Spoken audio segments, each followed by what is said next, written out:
കൊച്ചി കലൂർ സ്റ്റേഡിയത്തിന് സമീപം തയ്യാറാക്കിയ വലിയ സ്ക്രീനിൽ കളി കാണാനെത്തിയത് ആയിരങ്ങളാണ്. ഹൈദരാബാദ് വിജയിച്ചെങ്കിലും ബ്ലാസ്റ്റേഴ്സ് മികച്ച പ്രകടനം കാഴ്ചവെച്ചു എന്നായിരുന്നു ആരാധകരുടെ പ്രതികരണം.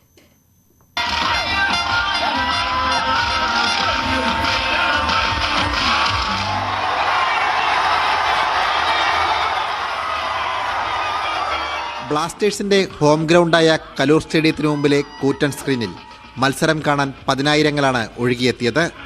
രാത്രി 7:30 ആരംഭിച്ച കളി കാണാൻ 5 മണിക്ക് തന്നെ ആരാധകർ എത്തിത്തുടങ്ങിയിരുന്നു. ആദ്യം കേരളം ഗോൾവല കുലുക്കിയതോടെ ആവേശം അണപൊട്ടി.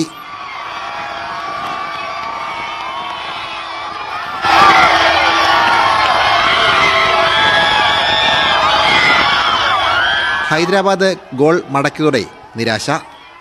മത്സരം പെനാൽറ്റി ഷൂട്ടൌട്ടിലേക്ക് നീങ്ങിയപ്പോൾ ആശങ്കയോടെയാണ് പലരും സ്ക്രീനിലേക്ക് നോക്കിയിരുന്നത്.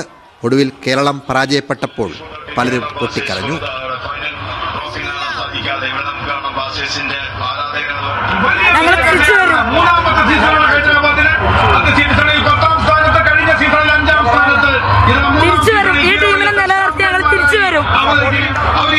പറയട്ടെ, ഭാഗ്യമല്ല. രണ്ടെണ്ണം ക്രോസ് ബാർ ഇടിച്ച് പോയപ്പോഴേ പോയി കളി. അവിടെ കയറേണ്ടാണ്. പൊസഷൻ ഉണ്ടായിരുന്നു, നല്ലപോലെ ബോൾ വിൻ ചെയ്യുന്നുണ്ടായിരുന്നു, എല്ലാം ഉണ്ടായിരുന്നു. പക്ഷേ ഭാഗ്യമില്ലാതെ പോയി. ഒന്നും പറയാനില്ല.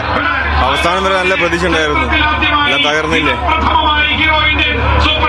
മത്സരം തോറ്റെങ്കിലും ടീം മികച്ച കളി പുറത്തെടുത്തുവെന്ന ആശ്വാസത്തോടെയാണ് ബ്ലാസ്റ്റേഴ്സ് ആരാധകർ കലൂരിൽ നിന്നും മടങ്ങിയത്.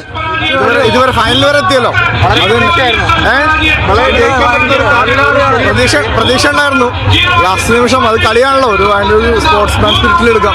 അൺഫോർച്ചുനേറ്റ്ലി നമ്മൾ തോറ്റു. എന്നിരുന്നാലും ഫൈനൽ വരെ എത്തിയില്ലേ, സന്തോഷമുണ്ട് സത്യം പറഞ്ഞാൽ.